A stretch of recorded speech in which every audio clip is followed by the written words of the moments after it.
Hi every one. SSLC ജിയോഗ്രഫിയിലെ ആദ്യത്തെ ചാപ്റ്ററിൽ നിന്നുള്ള രണ്ടാമത്തെ ക്ലാസ്സാണ് നമ്മളിവിടെ സ്റ്റാർട്ട് ചെയ്യുന്നത്.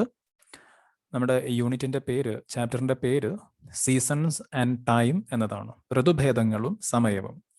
അപ്പോൾ ഇതിൽ നിന്ന് കഴിഞ്ഞ ക്ലാസ്സിൽ, ആദ്യത്തെ ക്ലാസ്സിൽ നമ്മൾ sun and the earth near and far ഈ ഒരു കൺസെപ്റ്റ് വരെയാണ് പറഞ്ഞത്. അപ്പോൾ ഹീലിയൻ, പെരിഹീലിയൻ തുടങ്ങിയിട്ടുള്ള കൺസെപ്റ്റുകളാണ് ഏറ്റവും അവസാനമായിട്ട് പറഞ്ഞത്. അതേപോലെ നമ്മുടെ tilt of the axis 66.5 degree, 23.5 degree, അങ്ങനെയുള്ള കൺസെപ്റ്റുകളൊക്കെയാണ് കഴിഞ്ഞ ക്ലാസ്സിൽ അവസാനമായിട്ട് നമ്മൾ പറഞ്ഞത്. അപ്പോൾ ഇന്ന് നമ്മൾ പറഞ്ഞു തുടങ്ങുന്നത് അടുത്ത പേജ് മുതൽ ഈ കാണുന്ന ഒരു ചിത്രം മുതലാണ്. ഓക്കെ, അപ്പോൾ ശ്രദ്ധിക്കുക. കഴിഞ്ഞ ക്ലാസ്സിൽ നമ്മൾ ആ ഒരു ടിൽറ്റ്, ആ ഒരു ചരിവ്, അച്യുതണ്ടിൻ്റെ, നമ്മുടെ ആക്സിസിൻ്റെ, ഭൂമിയുടെ ആക്സിസിൻ്റെ ചരിവാണ് അവസാനം പറഞ്ഞത്. അപ്പോൾ അതിൽ ഒരു പ്രധാനപ്പെട്ട ഒരു സെൻറ്റൻസ് നമ്മൾ വിട്ടുപോയി. അതായത് ഈ ഒരു ലാസ്റ്റ് സെൻറ്റൻസ് നമ്മൾ പറയാൻ വിട്ടുപോയി. നമ്മൾ പറഞ്ഞു ആക്സിസിൻ്റെ ചരിവ് എന്ന് പറയുന്നത്, നമ്മൾ പറഞ്ഞു axis of the earth is tilted at an angle of 66.5 degree from the orbital plain. Orbital plain അഥവാ പരിക്രമണ തലത്തിൽ 66.5 ഡിഗ്രിയാണ് നമ്മുടെ അച്യുതണ്ടിൻ്റെ ആക്സിസിൻ്റെ ചരിവ് എന്നിവിടെ പറയുന്നു.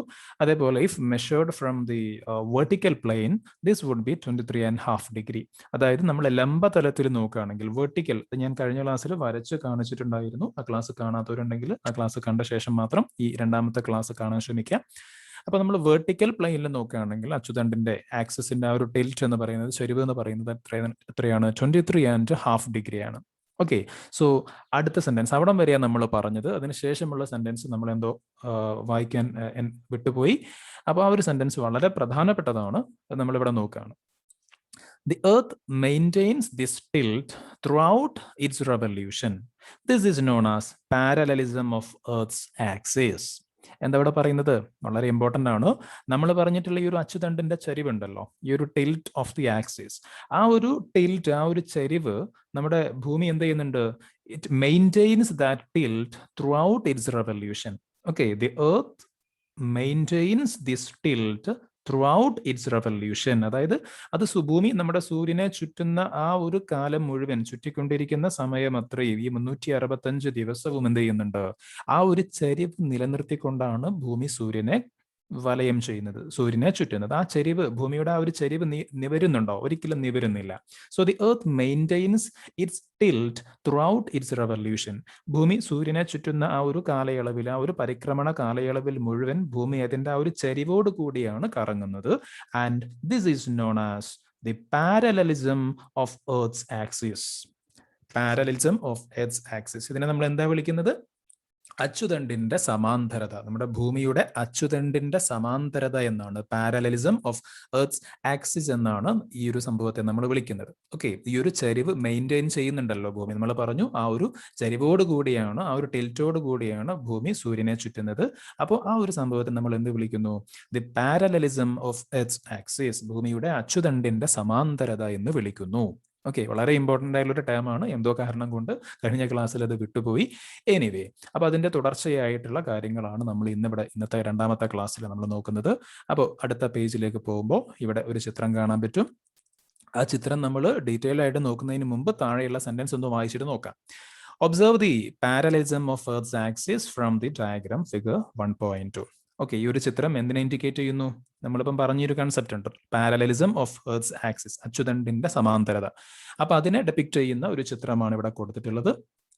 ഓക്കെ, അപ്പൊ നമുക്കറിയാലോ ഭൂമി സൂര്യനെ ചുറ്റുന്നുണ്ട്. അപ്പൊ ഭൂമി സൂര്യനെ ചുറ്റി വരുമ്പോൾ നമുക്കറിയാം ഒരു വർഷമാണ് വേണ്ടത്. ഒരു വർഷം എന്ന് പറയുമ്പോൾ 12 മാസം. ആ 12 മാസത്തില്, അല്ലെങ്കിൽ പിന്നെ ആ 12 മാസത്തില് നമ്മളിവിടെ വ്യത്യസ്തമായിട്ടുള്ള ഒരു 4 മാസങ്ങൾ കൊടുത്തിട്ടുണ്ട്. മാർച്ച് 21 നമ്മുടെ ഭൂമിയുടെ ഈ ഒരു അച്യുതണ്ട് ഇവിടെ കാണാൻ പറ്റും, ചെരിഞ്ഞു കൊടുത്തിട്ടുണ്ട് അച്യുതണ്ട്. അപ്പോൾ ഞാനിവിടെ ഒന്നുകൂടി വരച്ച് കാണിച്ചാൽ നിങ്ങൾക്ക് പെട്ടെന്ന് മനസ്സിലാവും. ഓക്കെ, ശ്രദ്ധിക്കാം. അപ്പോൾ മാർച്ച് 21 ഓക്കെ, നമ്മുടെ ഭൂമിയുടെ ഒരു പൊസിഷൻ ഇങ്ങനെയാണ്. ഓക്കെ, അച്യുതണ്ടാണ് ഞാനിപ്പോൾ വരച്ചിട്ടുള്ളത്. ആ ഒരു ടിൽറ്റ്, ആ ഒരു ചരിവ് എങ്ങനെയാണോ അങ്ങനെ തന്നെയാണ് ഒരു 3 മാസം കഴിഞ്ഞ് ജൂൺ 21 ആയപ്പോഴും നമ്മുടെ അച്യുതണ്ടിന്, ഭൂമിക്കുള്ളത് ആ ഒരു ചരിവ് അങ്ങനെ തന്നെ മെയിൻറ്റെയിൻ ചെയ്തു. വീണ്ടും അടുത്ത 3 മാസം കഴിഞ്ഞ് സെപ്റ്റംബർ 23 ആയപ്പോഴും എന്തായി? അച്ചുതണ്ട് അങ്ങനെ തന്നെയാണ് അല്ലെ. ഭൂമിയുടെ ചെരിവ് അങ്ങനെ തന്നെയുണ്ട്. ആ ചെരിവിൽ എന്തില്ല, മാറ്റം സംഭവിച്ചിട്ടില്ല. ആ ചെരിവ് ഏത് രൂപത്തിലായി?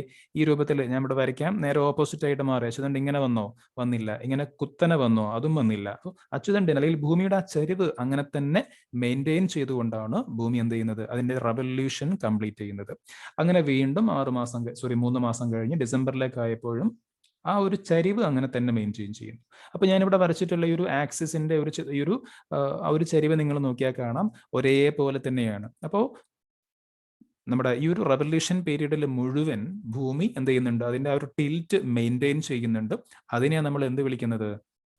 The parallelism of earth axis, അച്ചുതണ്ടിന്റെ സമാന്തരത എന്ന് നമ്മൾ വിളിക്കുന്നത് അതിനെയാണ്, parallelism of earth axis. Okay, then താഴെയുള്ള കാര്യങ്ങൾ ശ്രദ്ധിക്കാം. Since the parallelism is maintained same throughout the revolution, the position of the sun in relation to the earth varies apparently between Tropic of Cancer, that is 23.5 degree north, and Tropic of Capricorn, that is 23.5 degree south. This is known as apparent movement of the sun. നമ്മൾ രണ്ട് പ്രധാനപ്പെട്ട കൺസെപ്റ്റുകൾ ഇവിടെ ഒരുമിച്ച് പറയാണ്. ആദ്യം പറഞ്ഞ concept എന്താണ്? ഇവിടെ പറയാം. ഇവിടെ കാണുന്നുണ്ട് പാരലലിസം ഓഫ് ആക്സിസ്, എന്താണ്? അച്ചുതണ്ടിന്റെ സമാന്തരത എന്ന് പറഞ്ഞു. ഇപ്പൊ നമ്മൾ പറയാൻ പോകുന്നത് എന്താണ്? ഇവിടെ കാണാം last sentence, known as apparent movement of the sun. Okay, apparent movement of the sun. എന്താ അതിന്റെ അർത്ഥം? അപ്പാരന്റ് മൂവ്മെന്റ് എന്ന് പറയുമ്പോൾ സൂര്യന്റെ അയനം എന്നാണ് ഇവിടെ ഉദ്ദേശിക്കുന്നത്. മലയാളത്തിൽ പറയുമ്പോൾ അങ്ങനെയാണ്. അതായത് നമുക്ക് ആ സെന്റൻസ് തന്നെ നോക്കാം. Since the parallelism is maintained same throughout the revolution. നമ്മൾ പറഞ്ഞല്ലോ ഈ ഒരു റെവല്യൂഷൻ പീരീഡിൽ മുഴുവൻ എന്ത് ചെയ്യുന്നുണ്ട്, ഈ ഒരു അച്ചുതണ്ടിന്റെ ആ ഒരു പിന്നെ സമാന്തരത, ആ ഒരു ചെരിവ് അത് നിലനിർത്തിക്കൊണ്ടാണ് ഭൂമി സൂര്യനെ വലയം ചെയ്യുന്നത് നമ്മൾ പറഞ്ഞു. അങ്ങനെ വരുന്ന സമയത്ത് the position of the sun in relation to the earth varies apparently between Tropic of Cancer and Tropic of Capricorn. അതായത് നമ്മള് പിന്നെ ഭൂമി സൂര്യനെ ചുറ്റുന്നുണ്ട്. ഇപ്പൊ ഭൂമിയാണ് കറങ്ങുന്നത്, സൂര്യന് അവിടെ കറക്കൊന്നുമില്ല. സൂര്യൻ അവിടെ അങ്ങനെ നിൽക്കുകയാണ്, ചലിക്കാണ്ട് നിൽക്കുകയാണ്. പക്ഷെ നമുക്കറിയാം, നമ്മൾ ഫീൽ ചെയ്യുന്നത് ഇപ്പോൾ രാവിലെ സൂര്യൻ ഉദിച്ചു വരുന്നത് നമ്മൾ കാണുന്നു, വൈകിട്ടാകുമ്പോഴേക്കും സൂര്യൻ മറ്റൊരു ഭാഗത്ത് പോയി അസ്തമിക്കുന്നത് നമ്മൾ കാണും. നമ്മൾ കണ്ണുകൊണ്ട് കാണുന്നത് അങ്ങനെയാണ്. നമ്മുടെ ഭൂമി കറങ്ങുന്നത് നമ്മൾ കാണുന്നില്ല. നമുക്ക് ഫീൽ ചെയ്യുന്നത് സൂര്യൻ കറങ്ങുന്നതായിട്ട്, അല്ലെങ്കിൽ സൂര്യൻ മൂവ് ചെയ്യുന്നതായിട്ടാണ് നമുക്ക് ഫീൽ ചെയ്യുന്നത്. സത്യം അതല്ലെങ്കിൽ കൂടി നമുക്ക് അങ്ങനെയാണ് ഫീൽ ചെയ്യുന്നത്. അപ്പോൾ അതിൽ നിന്നൊക്കെ കണ്ടെത്താൻ പറ്റുന്ന ഒരു കാര്യമാണ് ഇവിടെയും പറയുന്നത്. അതായത് since the parallelism is maintained same throughout the revolution, the position of the sun in relation to the earth varies apparently between Tropic of Cancer and Tropic of Capricorn. Okay, അതായത് അച്ചുതണ്ടിന്റെ ഈ ഒരു ചെരിവ് ആ ഒരു revolution പീരീഡിൽ മുഴുവൻ നിലനിർത്തുന്നതിനാൽ നമ്മുടെ ഭൂമിക്ക് ആപേക്ഷികമായിട്ട് നോക്കുമ്പോൾ സൂര്യന്റെ സ്ഥാനത്തിൽ എന്തുണ്ടാവുന്നുണ്ട്? മാറ്റം ഉണ്ടാവുന്നുണ്ട്. അതായത് സൂര്യന്റെ സ്ഥാനം ഈ പറഞ്ഞിട്ടുള്ള ട്രോപ്പിക് ഓഫ് ക്യാൻസറിന്റെയും അതേപോലെ ട്രോപ്പിക് ഓഫ് കാപ്രിക്കോന്റെയും ഇടയിൽ പരസ്പരം അങ്ങോട്ടും ഇങ്ങോട്ടും ഇങ്ങനെ മാറിക്കൊണ്ടിരിക്കുന്നുണ്ട്. സൂര്യന്റെ പൊസിഷൻ ഇങ്ങനെ മാറി മാറി വരുന്നുണ്ട്. ട്രോപ്പിക് ഓഫ് ക്യാൻസറിലേക്ക് സൂര്യൻ പോകുന്നു, പിന്നെ അവിടുന്ന് താഴോട്ട് വന്നിട്ട് നമ്മുടെ ഇക്വേറ്ററിലേക്ക് വരുന്നു, വീണ്ടും ട്രോപ്പിക് ഓഫ് കാപ്രിക്കോണിൽ വരുന്നു, വീണ്ടും മുകളിലോട്ട് പോകുന്നു. അങ്ങനെ ട്രോപ്പിക് ഓഫ് ക്യാൻസറിന്റെയും, അതായത് നോർത്തേൺ ഹെമിസ്ഫിയറിലുള്ള ട്രോപ്പിക് ഓഫ് ക്യാൻസറിന്റെയും അതേപോലെ സദേൺ ഹെമിസ്ഫിയറിലുള്ള ട്രോപ്പിക് ഓഫ് കാപ്രിക്കോണിന്റെയും ഇടയിൽ സൂര്യന് സ്ഥാനമാറ്റം ഉണ്ടാവുന്നതായിട്ട് നമുക്ക് അനുഭവപ്പെടും. ഓക്കെ, സൂര്യപ്രകാശം ഭൂമിയിൽ ഇങ്ങനെ ഈ പറയുന്ന സ്ഥലങ്ങൾക്കിടയിൽ മാറി മാറി പതിച്ചുകൊണ്ടിരിക്കും. ഒരു വർഷത്തിനിടയിൽ ഇങ്ങനെ മാറി മാറി പതിച്ചുകൊണ്ടിരിക്കും. This is known as apparent movement of the sun. അപ്പൊ നമ്മളിങ്ങനെ തിയറി പറയുമ്പോൾ ചിലപ്പോൾ ചെറിയ ഒരു കൺഫ്യൂഷൻ ഒക്കെ ഉണ്ടാവും. അപ്പൊ അതുകൊണ്ട് ഒന്നുകൂടി ക്ലിയർ ആവാൻ ആ ഒരു concept, the apparent movement of the sun എന്ന് പറയുന്ന ഒരു കൺസെപ്റ്റ്, സൂര്യന്റെ അയനം എന്ന് പറയുന്ന ഒരു കൺസെപ്റ്റ് ഒന്നുകൂടി ക്ലിയർ ആവാൻ വേണ്ടിയിട്ട് ചെറിയൊരു വീഡിയോ ഞാനിവിടെ പ്ലേ ചെയ്യാം. കുറഞ്ഞ സെക്കൻഡുകൾ മാത്രമേ ഉള്ളൂ. കോപ്പിറൈറ്റ് ഇഷ്യൂ ഒന്നും ഉണ്ടാവണ്ടെന്ന് കരുതിയിട്ടാണ്, കുറഞ്ഞ സെക്കൻഡുകൾ മാത്രമേ ഉള്ളൂ. ഇനി അതിന്റെ ഡീറ്റെയിൽഡ് ആയിട്ടുള്ള വീഡിയോ ഞാൻ ഡിസ്ക്രിപ്ഷൻ ബോക്സിൽ അതിന്റെ ലിങ്ക് ഇടാം. താല്പര്യമുള്ളവർക്ക് ആ ലിങ്ക് ക്ലിക്ക് ചെയ്തുകൊണ്ട് പിന്നെ വീഡിയോ എൻ്റയർ വീഡിയോ കാണുകയും ചെയ്യാം. അപ്പോൾ ഏതായാലും ഞാൻ ആ ഒരു വീഡിയോ ചെറിയൊരു ഭാഗം ഇവിടെ പ്ലേ ചെയ്യാണ്. അത് ശ്രദ്ധിച്ചാൽ നിങ്ങൾക്ക് പെട്ടെന്ന് മനസ്സിലാവും. ഈ ഒരു അപ്പാരന്റ് മൂവ്മെന്റ് കൊണ്ട് ഉദ്ദേശിക്കുന്നത് എന്താണെന്ന് പെട്ടെന്ന് മനസ്സിലാവും.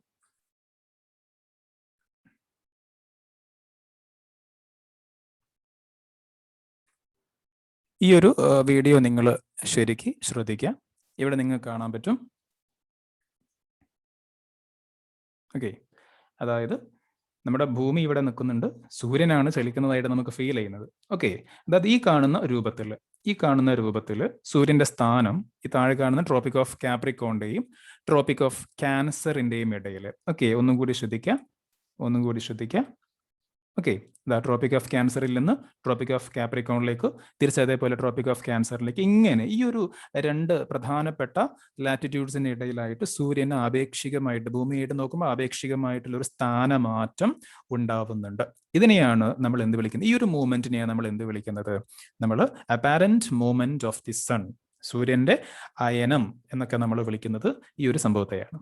ഓക്കെ, അപ്പോൾ ഇവിടെ ശരിക്കും യഥാർത്ഥത്തിൽ എന്താ സംഭവിക്കുന്നത്? യഥാർത്ഥത്തിൽ ഇവിടെ എന്ത് ഭൂമിയാണ് കറങ്ങുന്നത് എങ്കിലും, ഭൂമിയാണ് സൂര്യനെ ചുറ്റുന്നത് എങ്കിലും, ഭൂമിയുടെ ആ ഒരു പ്രത്യേകമായ ഒരു ടിൽറ്റ്, ആ ഒരു ചെരിവുണ്ടല്ലോ, ആ ഒരു ചെരിവ് കാരണം നമുക്ക് ഈ ഒരു രൂപത്തിൽ അനുഭവപ്പെടുകയാണ്. സൂര്യപ്രകാശം ഭൂമിയുടെ ചില ഭാഗങ്ങളിൽ ഇങ്ങനെ ചില സമയത്ത് മാറി മാറി പതിച്ചുകൊണ്ടിരിക്കുകയാണ്. ഓക്കെ, അപ്പോൾ ഈ ഒരു സംഭവമാണ് apparent movement of the sun എന്നറിയപ്പെടുന്നത്. നമുക്ക് വീണ്ടും ടെക്സ്റ്റിലേക്ക് വരാം. ഈ ഒരു വീഡിയോന്റെ ഡീറ്റെയിൽഡ് ആയിട്ടുള്ള ലിങ്ക് ഞാൻ ഡിസ്ക്രിപ്ഷൻ ബോക്സിൽ ഇടാം. അപ്പോൾ കൂടുതൽ അത് കണ്ടാൽ, കൂടുതൽ അറിയാൻ ആഗ്രഹമുള്ളവർക്ക് അത് കണ്ടുകൊണ്ട് കുറച്ചും കൂടി കാര്യങ്ങൾ മനസ്സിലാക്കാവുന്നതാണ്.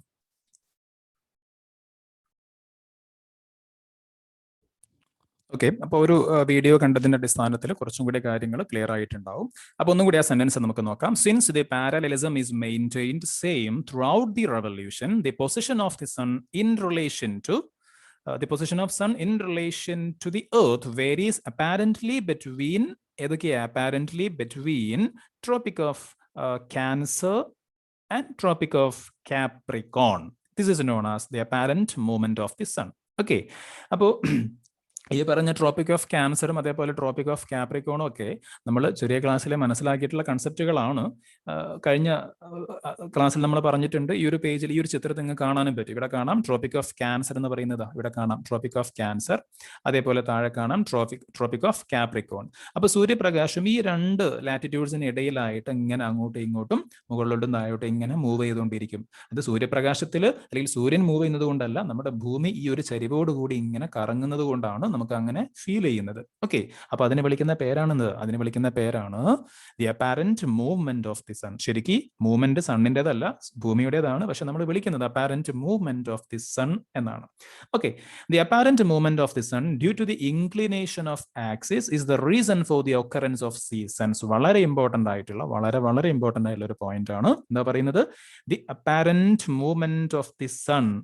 ഓക്കെ, സൂര്യന്റെ ഈ ഒരു movement due to the inclination of axis is the main reason for the occurrence of seasons അല്ലെങ്കിൽ ഋതുഭേദങ്ങൾ. ഓക്കെ, ഋതുക്കൾ മാറി മാറി വരാനുള്ള അല്ലെങ്കിൽ സീസൺസ് ഉണ്ടാവാനുള്ള പ്രധാനപ്പെട്ട കാരണം ഈ അപ്പാരന്റ് മൂവ്മെന്റ് ആണ്. അപ്പാരന്റ് മൂവ്മെന്റിന്റെ പ്രധാനപ്പെട്ട കാരണം എന്ന് പറയുന്നത് ഇൻക്ലിനേഷൻ ഓഫ് ആക്സിസ്, അച്ചുതണ്ടിന്റെ ആ ഒരു ചെരിവുള്ളത് കൊണ്ടാണ് ഈ ഒരു അപ്പാരന്റ് മൂവ്മെന്റ് ഉണ്ടാവുന്നത്. ആ അപ്പാരന്റ് മൂവ്മെന്റ് ഉണ്ടാവുന്നത് കൊണ്ടാണ് എന്തുണ്ടാവുന്നത്? സീസൺസ് ഉണ്ടാവുന്നത്. Look at figure 1.2. നമ്മളിപ്പോൾ നോക്കിയിട്ടുള്ള ചിത്രം തന്നെയാണ്. ഓക്കെ, ഈ ചിത്രം ഒന്നുകൂടി നോക്കാൻ വേണ്ടി പറയാണ്. Okay, look at figure 1.2. 4 different positions of the earth during a single revolution 1 year around the sun are depicted in it. നമ്മൾ നേരത്തെ നോക്കിയിട്ടുണ്ട്. ഭൂമി ഒരു തവണ സൂര്യനെ കറങ്ങി വരാൻ ആവശ്യമായ സമയമാണ് ഇത്, ഒരു വർഷം എന്ന് പറയുന്നത്. അപ്പൊ ഒരു വർഷത്തിലുള്ള ഭൂമിയുടെ വ്യത്യസ്തമായിട്ടുള്ള 4 സ്ഥാനങ്ങളാണ് നമ്മൾ ഇവിടെ കണ്ടിട്ടുള്ളത്. ഓക്കെ, നമ്മളത് നോക്കി. Then there is variation in the sunlight that falls on the earth due to the apparent movement of the sun. ഈ ഒരു അപ്പാരന്റ് മൂവ്മെന്റ് കാരണം എന്താ പറയുന്നത്? സൂര്യന്റെ ഈ ഒരു അപ്പാരന്റ് മൂവ്മെന്റ് കാരണം ഭൂമിയിൽ എല്ലായിടത്തും ഒരേപോലെയല്ല സൂര്യപ്രകാശം കിട്ടുന്നത്. അതിലെന്തുണ്ട്? വേരിയേഷൻ ഉണ്ട്. നമ്മൾ നേരത്തെ പറഞ്ഞു, the sun's rays fall vertically over one hemisphere during one half of the year and on the other hemisphere during the other half. Okay, ഇതും നമുക്ക് ചെറിയ ക്ലാസ്സിൽ ഏകദേശം അറിയുന്ന ഒരു കൺസെപ്റ്റ് ആണ്. അതായത് സൂര്യപ്രകാശം ഏറെക്കുറെ വേർട്ടിക്കലായിട്ട് നമ്മുടെ ഭൂമിയെ നമുക്ക് എന്ത് ചെയ്യാം? 2 അർദ്ധഗോളങ്ങളാക്കി, ഒരു ഫുട്ബോളിൽ നമ്മൾ നടുമുറിക്കുന്നത് പോലെ നമ്മുടെ ഭൂമിയെ നമ്മൾ രണ്ട് ഹാഫാക്കി തിരിക്കുകയാണെങ്കിൽ മുകളിലുള്ള ഹാഫാണ് നോർത്തേൺ ഹെമിസ്ഫിയർ, ഉത്തരാർദ്ധഗോളം. താഴെയുള്ള ഹാഫാണ് സദേൺ ഹെമിസ്ഫിയർ അഥവാ ദക്ഷിണാർദ്ധഗോളം. അപ്പോൾ the sun's rays fall vertically over one hemisphere during one half of the year and on the other hemisphere during the other half. അതായത് 6 മാസക്കാലം നോർത്തേൺ ഹെമിസ്ഫിയറിൽ നന്നായി സൂര്യപ്രകാശം കിട്ടുന്നുണ്ടെങ്കിൽ അടുത്ത 6 മാസക്കാലം സദേൺ ഹെമിസ്ഫിയറിലായിരിക്കും നന്നായി സൂര്യപ്രകാശം കിട്ടുക, വെർട്ടിക്കലായിട്ട് സൂര്യപ്രകാശം കിട്ടുക. അത് നമുക്കറിയുന്ന കാര്യം. 6 മാസം ഒരു ഹെമിസ്ഫിയറിൽ, 6 മാസം അടുത്ത ഹെമിസ്ഫിയറിൽ, ആ രൂപത്തിലാണ് കിട്ടുന്നത്. അതൊക്കെ ഈ ഒരു അപ്പാരന്റ് മൂവ്മെന്റ് കാരണമാണ്. Temperature will be higher over those places where the vertical rays of sun fall. അപ്പൊ സൂര്യപ്രകാശം വെർട്ടിക്കലായിട്ട് കിട്ടുന്നത് ഏത് ഭാഗത്താണോ അവിടെ ടെമ്പറേച്ചർ എന്താവും? കൂടും. നമുക്കറിയാലോ സൂര്യപ്രകാശം കുത്തനെ ഡയറക്റ്റ് ആയിട്ട് പതിക്കുന്ന സ്ഥലങ്ങളിൽ ടെമ്പറേച്ചർ വളരെ കൂടും, അല്ലാത്ത സ്ഥലങ്ങളിൽ ടെമ്പറേച്ചർ കുറയും ചെയ്യും. The temperature will be low at places where the sun's rays are slanting. അതായത് സൂര്യപ്രകാശം വെർട്ടിക്കൽ അല്ലാണ്ട് സ്ലാൻഡിംഗ് എന്ന് പറയുമ്പോൾ ചരിഞ്ഞു പതിക്കുന്ന പ്രദേശങ്ങളിലൊക്കെ നമുക്കറിയാലോ, നോർത്ത് പോൾ, സൗത്ത് പോൾ ഒക്കെ പ്രത്യേകിച്ച്, ഉത്തരാർദ്ധഗോളം, ദക്ഷിണാർദ്ധഗോളം, അങ്ങനെ ചരിഞ്ഞു പതിക്കുന്ന സ്ഥലങ്ങളിൽ ടെമ്പറേച്ചർ വളരെ കുറവായിരിക്കും. അതുകൊണ്ടാണ് നോർത്ത് പോളിലും സൗത്ത് പോളിലും ഒക്കെ തണുത്തുറഞ്ഞ പ്രദേശങ്ങളായിട്ട്, ആർട്ടിക്കും അന്റാർട്ടിക്കും ഒക്കെ നമുക്കറിയാലോ തണുത്തുറഞ്ഞ മഞ്ഞുറഞ്ഞ പ്രദേശങ്ങളാണ്. അവിടെ അങ്ങനെ തണുപ്പ് കൂടാനുള്ള കാരണം എന്താ? അവിടെ സൺ റേസ് ആർ സ്ലാൻഡിങ്, ചരിഞ്ഞാണ് പതിക്കുന്നത്. അതുകൊണ്ട് തന്നെ അവിടെ ഇന്റൻസിറ്റി ഓഫ് ഹോട്ട്നെസ് വളരെ കുറവായിരിക്കും, സൂര്യപ്രകാശത്തിന്റെ ചൂടിന്റെ തീവ്രത വളരെ കുറവായിരിക്കും. അതുകൊണ്ട് അവരുടെ ടെമ്പറേച്ചർ കുറയുന്നു. ടെമ്പറേച്ചർ കുറയുമ്പോൾ അവിടെ ഇങ്ങനെയുള്ള തണുപ്പ് അനുഭവപ്പെടുന്നു. ഓക്കെ, ദെൻ അടുത്ത ഹെഡിങ്ങിലേക്ക് നമ്മൾ വളരെ പെട്ടെന്ന് പോവാണ്. Seasons and apparent movement of the sun. Okay, seasons and apparent movement of the suns. നമ്മൾ ഓരോ സീസൺസ് ഇവിടെ പറയാൻ പോവാണ്, പഠിക്കാൻ പോവാണ്. As a result of the apparent movement of the sun between Tropic of Cancer and Tropic of Capricorn. നമ്മൾ പറഞ്ഞല്ലോ ഈ ഒരു ട്രോപ്പിക് ഓഫ് ക്യാൻസറിന്റെയും നോർത്തേൺ ഹെമിസ്ഫിയറിലുള്ള ട്രോപ്പിക് ഓഫ് ക്യാൻസറിന്റെയും അതേപോലെ തന്നെ സദേൺ ഹെമിസ്ഫിയറിലുള്ള ട്രോപ്പിക് ഓഫ് കാപ്രിക്കോണിന്റെയും ഇടയിലായിട്ടാണ് ഈ ഒരു അപ്പാരന്റ് മൂവ്മെന്റ് നടക്കുന്നത്. ഓക്കെ, അപ്പൊ അതിന്റെ ഒരു റിസൾട്ട് എന്നോണം different seasons like spring, summer, autumn, winter get repeated in a cyclic manner. അല്ലെ, ഒരു സൈക്ലിക് മാനറിൽ, ഒരു ചാക്രിക ക്രമത്തിൽ ഇതിങ്ങനെ മാറി മാറി നമ്മുടെ ഭൂമിയിൽ സംഭവിച്ചുകൊണ്ടിരിക്കുന്നുണ്ട്. സ്പ്രിംഗ് വരുന്നു, സമ്മർ വരുന്നു, ഓട്ടം വരുന്നു, വിന്റർ വരുന്നു, വീണ്ടും അങ്ങനെ അങ്ങനെ അങ്ങനെ ഈ സീസൺസ് ഇങ്ങനെ മാറി മാറി വരുന്നു. അപ്പോൾ ഈ സീസൺസ് ഉണ്ടാവാനുള്ള പ്രധാനപ്പെട്ട കാരണം എന്താണ്? Apparent movement of the sun. പലപ്പോഴും എക്സാമിന് ചോദിച്ചിട്ടുള്ള ഒരു ഇമ്പോർട്ടന്റ് ക്വസ്റ്റ്യൻ ആണ്. ഓക്കെ, സീസൺസ് ഉണ്ടാവാനുള്ള പ്രധാനപ്പെട്ട കാരണം apparent movement of the sun, സൂര്യന്റെ അയനം. Anyway, seasonal changes are not usually very obvious in the tropical regions because of the incidence of large amount of sun's rays throughout the year. Tropical റീജിയനിൽ, tropical region എന്ന് പറയുമ്പോൾ ഇക്വേറ്ററിനോട് ചേർന്നുകൊണ്ടുള്ള പ്രദേശങ്ങളാണ്. അങ്ങനെയുള്ള tropical റീജിയൻസിൽ seasonal changes അത്ര പ്രകടമല്ല, not usually very obvious. Okay, അത്രത്തോളം പ്രകടമല്ല എന്നാണ് പറയുന്നത്. കാരണം because of the incidence of large amount of sun's rays throughout the year. Okay, അതായത് വർഷം മുഴുവൻ ഏറെക്കുറെ നല്ല ചൂട് ലഭിക്കുന്നത് കൊണ്ട്, നല്ല വെയിൽ, നല്ല സൂര്യപ്രകാശം ലഭിക്കുന്ന പ്രദേശമായതുകൊണ്ട് ട്രോപ്പിക്കൽ റീജിയൻസിൽ seasonal changes are not usually very obvious. അത്ര പ്രകടമായിട്ട് നമുക്ക് അവിടെ അനുഭവപ്പെടില്ല. നമ്മൾ നേരത്തെ പറഞ്ഞിട്ടുണ്ട്, ആദ്യത്തെ വീഡിയോയിൽ നമ്മൾ പറഞ്ഞിട്ടുണ്ട്, ഇന്ത്യ അല്ലെ, ഇന്ത്യയിലുള്ള നമ്മുടെ കേരളമൊക്കെ ഇന്ത്യന്റെ ഭാഗമാണല്ലോ. അപ്പൊ ഇന്ത്യയിൽ അല്ലെങ്കിൽ ഇന്ത്യ എന്ന് പറയുന്ന പ്രദേശമൊക്കെ ഈ ട്രോപ്പിക്കൽ റീജിയന്റെ ഭാഗമാണ്. അതുകൊണ്ട് തന്നെ എല്ലാ സീസൺസും ഇവിടെ അത്ര പ്രകടമായിട്ട് നമുക്ക് കാണാൻ സാധിക്കില്ല. ഓക്കെ, സീസൺസ് മാറുന്നുണ്ടെങ്കിലും അത്രത്തോളം അതിൻ്റെ ഒരു ഇന്റൻസിറ്റി നമ്മുടെ പ്രദേശങ്ങളിൽ ഉണ്ടാവണമെന്നില്ല. എനിവേ, നമ്മളിപ്പോൾ പറഞ്ഞിട്ടുള്ള അത് ഉത്തരമായിട്ടുള്ള ഈ ഒരു സെന്റൻസ് ഉത്തരമായി വരുന്ന ഒരു ക്വസ്റ്റ്യൻ ആണ് അടുത്ത പേജിൽ കാണുന്നത്. Seasons are not distinctly felt in Kerala. Why? അതായത് നമ്മുടെ കേരളത്തിൽ സീസൺസ് വളരെ പ്രകടമായിട്ട് നമ്മൾ കാണുന്നില്ല. ഓക്കെ, നമ്മൾ വിന്റർ എന്ന് പറയുമ്പോൾ, മഞ്ഞുകാലം, തണുപ്പ് കാലം എന്ന് പറയുമ്പോൾ നമ്മുടെ കേരളത്തിൽ എവിടെയും ഇങ്ങനെ മഞ്ഞ് വീണ് ഇലകളും മരങ്ങളൊക്കെ മഞ്ഞിൽ പൊതഞ്ഞ്, വീടുകളൊക്കെ, വീടിന്റെ മുറ്റവും വീടിന്റെ പിന്നെ റൂഫെല്ലാം മഞ്ഞിൽ പൊതിഞ്ഞ് നിൽക്കുന്ന ഒരു കാഴ്ച കേരളത്തിൽ നമ്മൾ കാണാറില്ല. ഓക്കെ, അപ്പൊ എന്തുകൊണ്ടാണ് seasons are not distinctly felt in Kerala? Why? എന്തുകൊണ്ടാണ് കേരളത്തിൽ ഇങ്ങനെ പ്രകടമായിട്ട് നമ്മളത് കാണാത്തത്? അതാണ് ചോദ്യം. ആൻസർ എന്താ? ആൻസർ നേരത്തെ പറഞ്ഞു, കേരളം എന്ന് പറയുമ്പോൾ ഇന്ത്യയിലാണ്. ഇന്ത്യ ട്രോപ്പിക്കൽ റീജിയനിൽ പെട്ട ഒരു രാജ്യമാണ്. ട്രോപ്പിക്കൽ റീജിയനിൽ എന്തുണ്ടാവൂല? ഇങ്ങനെയുള്ള സീസണൽ ചേഞ്ചസ് അത്ര പ്രകടമായിട്ട് കാണൂല. ഓക്കെ, ഒരു ആൻസർ ആയിട്ട് എഴുതണം എന്നാഗ്രഹമുള്ളവർക്ക് ഞാനിവിടെ ഷെയർ ചെയ്യാം. ഓക്കെ, ശ്രദ്ധിക്കുക.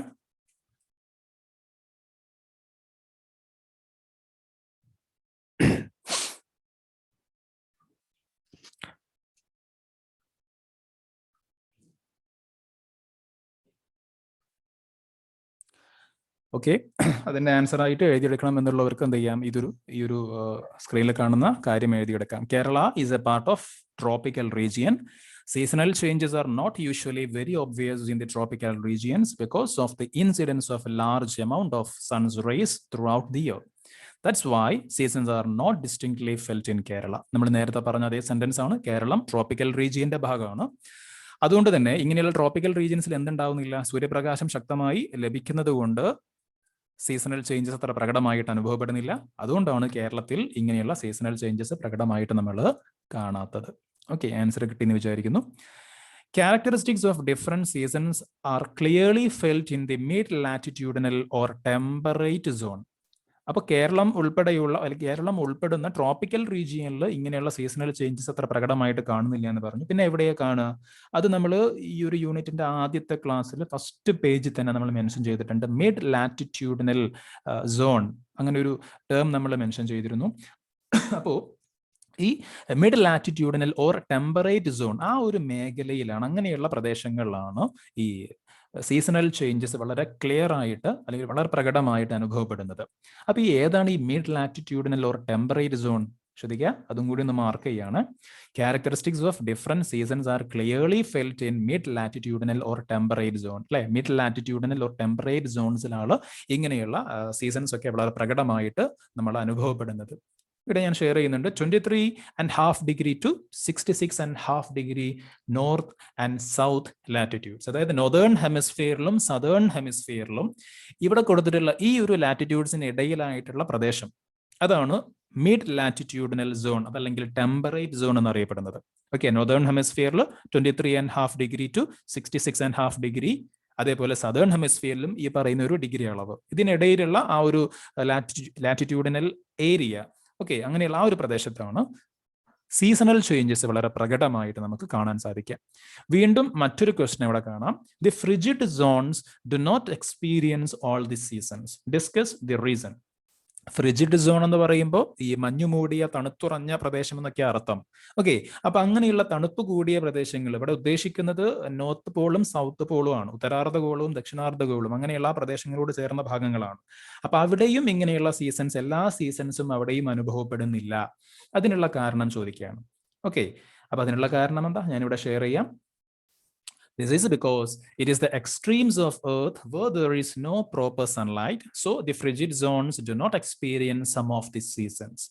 അതായത് നോർത്ത് പോളും സൗത്ത് പോളും, ഓക്കെ, നമ്മുടെ ഭൂമിയുടെ രണ്ട് എക്സ്ട്രീംസ് ആണല്ലോ നോർത്ത് പോളും സൗത്ത് പോളും, അവിടെ പ്രോപ്പറായിട്ട് സൺലൈറ്റ് കിട്ടുന്നില്ല. ഓക്കെ, പ്രോപ്പറായിട്ട് സൺലൈറ്റ്, നല്ല ഇന്റൻസിറ്റിയിലുള്ള സൂര്യപ്രകാശം അവിടെ കിട്ടുന്നില്ല. അതുകൊണ്ട് തന്നെ frigid zones do not experience some of the seasons, എല്ലാ സീസൺസും അവിടെ കിട്ടും, അഥവാ ചില സീസൺസ് അവിടെ അനുഭവപ്പെടുന്നില്ല, പ്രകടമായിട്ട് അനുഭവപ്പെടുന്നില്ല. അപ്പൊ സൂര്യപ്രകാശവും ഒക്കെ പാകത്തിന് കിട്ടുന്ന സ്ഥലങ്ങളിലാണ്. ധാരാളം കിട്ടുന്ന സ്ഥലമായ ഇക്വറ്റോറിയൽ റീജിയനിൽ എന്തില്ല, ട്രോപ്പിക്കൽ റീജിയനിലും എന്തില്ല, ഈ പറഞ്ഞതുപോലെ സീസണൽ ചേഞ്ചസ് അത്ര ഒബ്വിയസ് അല്ല, അത്ര പ്രകടമല്ല നമ്മൾ പറഞ്ഞു. അതേപോലെ തന്നെ ഫ്രിജിഡ് സോൺസിലും അത് അത്ര പ്രകടമല്ല. അപ്പൊ മിഡ് ലാറ്റിറ്റ്യൂഡിനൽ ഓർ ടെമ്പറേറ്റ് സോൺസിലാണ് ഇങ്ങനെയുള്ള സീസണൽ ചേഞ്ചസ് വളരെ പ്രകടമായിട്ട് നമുക്ക് കാണാൻ വേണ്ടി സാധിക്കുക. ഓക്കെ, ദെൻ അടുത്ത പാരഗ്രാഫിലേക്ക് നമ്മൾ കടക്കുകയാണ്. Equal amount of sunlight is received in the northern hemisphere as well as in the southern hemisphere when the sun is vertically over the equator. Okay, അതായത് സൂര്യപ്രകാശം കറക്റ്റ് ഇക്വേറ്ററിന്റെ നേരെ മുകളിലാകുമ്പോൾ, സൂര്യന്റെ സ്ഥാനം ഇക്വേറ്ററിന്റെ നേരെയാകുമ്പോൾ നോർത്തേൺ ഹെമിസ്ഫിയറിലും സദേൺ ഹെമിസ്ഫിയറിലും കിട്ടുന്ന സൂര്യപ്രകാശം ഒരേപോലെ ആയിരിക്കും, ഈക്വൽ ആയിരിക്കും. Okay, equal amount of sunlight is received in the northern hemisphere as well as in the southern hemisphere when the sun is vertically over the equator. നമുക്കറിയുന്ന കാര്യമാണ്. ഓക്കെ, അപ്പൊ ഇക്വേറ്ററിന്റെ നേരെ മുകളിലാണ് സൂര്യന്റെ സ്ഥാനമെങ്കിൽ, ഞാനിവിടെ ഒന്ന് വരയ്ക്കാം. ഓക്കെ, ഇതിപ്പോ നമ്മുടെ സൂര്യനാണെങ്കിൽ, ഓക്കെ, ഈ സൂര്യപ്രകാശം ഓക്കെ ഏകദേശം കറക്റ്റ് ഇക്വേറ്ററിന്റെ നേരെ ആയിട്ടാണ്, ഇതാണല്ലോ ഇക്വേറ്റർ. അപ്പൊ ഇതാണ് ഇക്വേറ്റർ അല്ലേ. അപ്പൊ ഇക്വേറ്ററിന്റെ നേരെയായിട്ടാണ് സൂര്യൻ ഉള്ളത് എങ്കിൽ നോർത്തേൺ ഹെമിസ്ഫിയറിലും അതേപോലെ സദേൺ ഹെമിസ്ഫിയറിലും ഈക്വൽ ആയിട്ടുള്ള സൺലൈറ്റ് ആയിരിക്കും കിട്ടുക. ഒരേപോലെ ഡേ ആൻഡ് നൈറ്റ് എന്തായിരിക്കും, ഈക്വൽ ആയിരിക്കും. അപ്പൊ അങ്ങനെ വരുമ്പോൾ പറയുന്നു the apparent position of the sun during the earth's revolution will be over the equator on March 21st and September 23. അപ്പൊ ഈ പറഞ്ഞതുപോലെ കറക്റ്റ് ഇക്വേറ്ററിന്റെ നേരെ മുകളിൽ സൂര്യൻ വരുന്ന, ഓക്കെ, സൂര്യപ്രകാശം ഇക്വേറ്ററിന്റെ നേരെ വെർട്ടിക്കലായിട്ട് വരുന്ന രണ്ട് ഡേറ്റ്സ് ആണ് മാർച്ച് 21 അതേപോലെ സെപ്റ്റംബർ 23. നമ്മൾ പറഞ്ഞല്ലോ നമ്മുടെ ഭൂമിയുടെ ഒരു റെവല്യൂഷൻ പീരീഡ് എന്ന് പറയുമ്പോൾ ഒരു വർഷമാണ്. അപ്പൊ ആ ഒരു വർഷം ഭൂമി സൂര്യനെ ഇങ്ങനെ ചുറ്റി വരുന്ന സമയത്ത് ഈ രണ്ട് ഡേറ്റിലാണ് സൂര്യന് നമ്മുടെ ഇക്വേറ്ററിന്റെ നേരെ വെർട്ടിക്കലായിട്ട് കുത്തനെ മുകളിൽ വരുന്ന രണ്ട് ദിവസങ്ങൾ. ഓക്കെ, ഏതൊക്കെയാണ്? March 21 and September 23. Okay, the apparent position of the sun during the Earth's revolution will be over the equator. Equator നേരെ മുകളിലായിട്ട് വരുന്ന എപ്പോഴാണ്? On March 21st and September 23rd. Hence, the length of day and night will be equal during these days on both the hemispheres. അതായത് നമ്മൾ നേരത്തെ പറഞ്ഞല്ലോ, ഇങ്ങനെ നേരെ ഇക്വേറ്ററിന്റെ മുകളിൽ സൂര്യപ്രകാശം വരുന്ന സമയത്ത് നോർത്തേൺ ഹെമിസ്ഫിയറിലും സദേൺ ഹെമിസ്ഫിയറിലും ഈക്വൽ ആയിട്ടാണ് സൺലൈറ്റ് കിട്ടുന്നത്. അപ്പൊ രണ്ട് ഹെമിസ്ഫിയറിലും, ഓക്കെ, നോർത്തേൺ ഹെമിസ്ഫിയർ എന്ന് പറയുമ്പോൾ ഈ കാണുന്ന ഇക്വേറ്ററിന്റെ മുകളിലോട്ടുള്ള ഭാഗം, സദേൺ ഹെമിസ്ഫിയറിലോ ഈ ഇക്വേറ്ററിന്റെ താഴോട്ടുള്ള ഭാഗം. അപ്പോൾ രണ്ട് ഹെമിസ്ഫിയറിലും ഒരേപോലെ ആയിരിക്കും ഡേ ആൻഡ് നൈറ്റ്. അതുകൊണ്ട് തന്നെ ഈ രണ്ട് ഡേറ്റിനെ, മാർച്ച് 21നെയും മാർച്ച് 21നെയും സെപ്റ്റംബർ 23നെയും നമ്മൾ എന്ത് വിളിക്കുന്നു? These days are called equinoxes. ഈ രണ്ട് ദിവസങ്ങളെ വളരെ ഇമ്പോർട്ടൻ്റ് ആണ്. ഈ രണ്ട് ദിവസങ്ങൾ നമ്മൾ വിളിക്കുന്നത് എന്നാണ്? ഇക്വിനോക്സസ് എന്നാണ് വിളിക്കുന്നത്. ഇക്വിനോക്സസ് എന്ന് പറയുമ്പോൾ അതിന്റെ അർത്ഥം സമരാത്ര ദിനങ്ങൾ. അതായത് രാത്രിയും പകലും ഒക്കെ ഈക്വൽ ആയിരിക്കും എന്നർത്ഥം. ഓക്കെ, നോർത്തേൺ ഹെമിസ്ഫിയറിലും സദേൺ ഹെമിസ്ഫിയറിലും equal day and equal night. Okay, അങ്ങനെ 12 മണിക്കൂർ പകലാണെങ്കിൽ 12 മണിക്കൂർ പിന്നെ രാത്രി എന്നുള്ള ആ ഒരു രീതിയിൽ ഈക്വൽ ആയിരിക്കും. ഓക്കെ, അപ്പൊ ഏതൊക്കെയാണ് ഇക്വിനോക്സസ് വരുന്നത്? മാർച്ച് 21 ആൻഡ് സെപ്റ്റംബർ 23 ആണ്. ഓക്കെ, ഈ ഒരു കൺസെപ്റ്റ് ക്ലിയർ ആണെന്ന് വിചാരിക്കുന്നു. അപ്പൊ ഇവിടെ വരച്ച കാര്യങ്ങളൊക്കെ ഞാൻ ക്ലിയർ ചെയ്യുന്നു. ഓക്കെ, ദെൻ അതിനുശേഷമുള്ള കാര്യങ്ങളൊക്കെ ഇതേപോലെ നമ്മൾ ഒരു പ്രധാനപ്പെട്ട 4 ഡേറ്റുകളാണ് നമ്മളിവിടെ പഠിച്ചത് അല്ലേ? March 21, June 21, September 23, December 22. ഈ 4 ഡേറ്റുകളും വളരെ ഇമ്പോർട്ടൻ്റ് ആണ്. അതിൽ മാർച്ച് 21 സെപ്റ്റംബർ 23 നമ്മളിപ്പോൾ ജസ്റ്റ് ഒന്ന് മെൻഷൻ ചെയ്തു അല്ലെ? മാർച്ച് 21 സെപ്റ്റംബർ 23 രണ്ടിൻ്റെയും പ്രത്യേകത എന്താണ്? സൂര്യപ്രകാശം നമ്മുടെ ഭൂമിയുടെ പിന്നെ ഇക്വേറ്ററിന് നേരെ വെർട്ടിക്കലായിട്ട് വരുന്ന രണ്ട് ഡേറ്റുകളാണ്. നമ്മൾ ആ ഡേറ്റ്സിനെ എന്ത് വിളിക്കുന്നു? മാർച്ച് 21നെയും സെപ്റ്റംബർ 23നെയും നമ്മൾ എന്ത് വിളിക്കുന്നു? ഇക്വിനോക്സസ് എന്ന് വിളിക്കുന്നു എന്ന് നമ്മളിപ്പോൾ പറഞ്ഞു. ഓക്കെ, അപ്പൊ തൽക്കാലം അവിടെ വരെ പറഞ്ഞിട്ട് നമ്മൾ ഇന്നത്തെ ക്ലാസ് ഇവിടെ കൺക്ലൂഡ് ചെയ്യാണ്. ബാക്കിയുള്ള കാര്യങ്ങൾ ഇതേപോലെ ഇതിന്റെ ഭാഗമായിട്ട് ഇതിന്റെ കണ്ടിന്യൂഷൻ ആയിട്ടുള്ള കാര്യങ്ങൾ തന്നെയാണ്. പക്ഷെ നമ്മുടെ ക്ലാസ് കുറച്ച് ലെങ്തി ആയി പോവണ്ട എന്ന് കരുതി തൽക്കാലം ഞാനിവിടെ പിന്നെ എൻ്റെ ഈ ക്ലാസ് നമ്മളിവിടെ തൽക്കാലം സ്റ്റോപ്പ് ചെയ്യുകയാണ്. ഫുൾ സ്റ്റോപ്പ് ഇടുന്നില്ല, ഒരു കോമ ഇടുന്നുള്ളൂ. അതായത് ഇതിന്റെ ബാക്കി തന്നെയാണ് നമുക്ക് ഇനിയും പറയാനുള്ളത്. അപ്പോൾ ആ കാര്യങ്ങൾ നമുക്ക് അടുത്ത ക്ലാസ്സിൽ പറയാം. ഈ ഒരു പാരഗ്രാഫ് മുതൽ നമുക്ക് എന്ത് ചെയ്യാം? അടുത്ത ക്ലാസ്സിൽ പറയാം. ഓക്കെ, അപ്പോൾ വളരെ ഇമ്പോർട്ടൻ്റ് ആയിട്ടുള്ള കാര്യങ്ങളാണ് നമ്മളിപ്പോൾ പറഞ്ഞുകൊണ്ടിരിക്കുന്നത്.